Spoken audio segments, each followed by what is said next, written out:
79வது சுதந்திர தினத்தின் கருப்பொருள் என்ன? ஆன்சர் நயபாரத். நயபாரத் தான் இந்த வருஷம் நம்ம செலிப்ரேட் பண்ண 79வது சுதந்திர தின விழாவிற்கான கருப்பொருள்.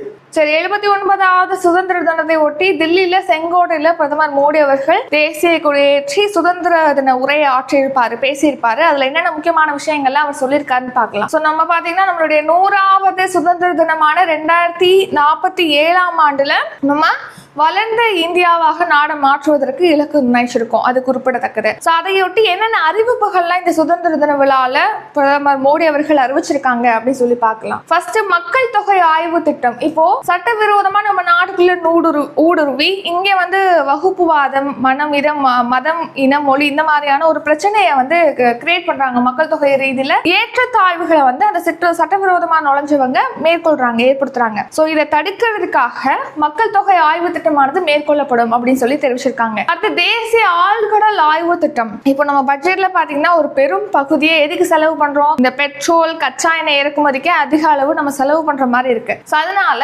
கடல் படுகையில எண்ணெய் எரிவாயு வளம் எந்த மாதிரி இருக்கு அப்படின்னு சொல்லிட்டு ஆய்வு செய்யறதுக்காக இந்த தேசிய ஆழ்கடல் ஆய்வு திட்டமானது தொடங்கப்படும் சொல்லியிருக்காங்க. 2025க்குள்ள இந்தியாவில தயாரிக்க ஒரு முதல் சிப் ஆனது தயாரிக்கப்படும் அப்படின்னு சொல்லியிருக்காங்க. இப்போ செமிகண்டக்டர் சிப் தயாரிக்கிறதுக்காக ஆலைகள் நிறுவப்படுதுன்னு சொல்லி பார்த்திருப்போம். 2025ஆம் ஆண்டோட இறுதிக்குள்ள இந்தியால உள்நாட்டில் தயாரிக்கப்பட்ட முதல் சிப் அப்படிங்கறது வெளியிடப்படும், அறிமுகப்படுத்தப்படும் சொல்லி அறிவிச்சிருக்காரு.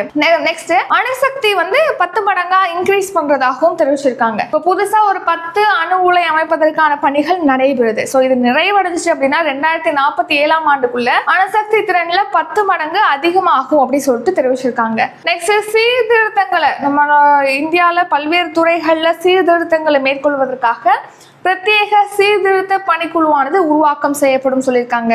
இளைஞர்களுக்கு பார்த்தீங்கன்னா 15,000 ரூபாய் ஊக்கத்தொகை வழங்கும் வகையில் 1 லட்சம் கோடி மதிப்பீட்டில் வேலைவாய்ப்பு ஊக்குவிப்பு திட்டமானது செயல்படுத்தப்படும். இதன் மூலமாக தனியார் நிறுவனங்கள்ல 3 கோடி இளைஞர்கள் பயன்பெறுவாங்க அப்படின்னு அறிவிச்சிருக்காரு.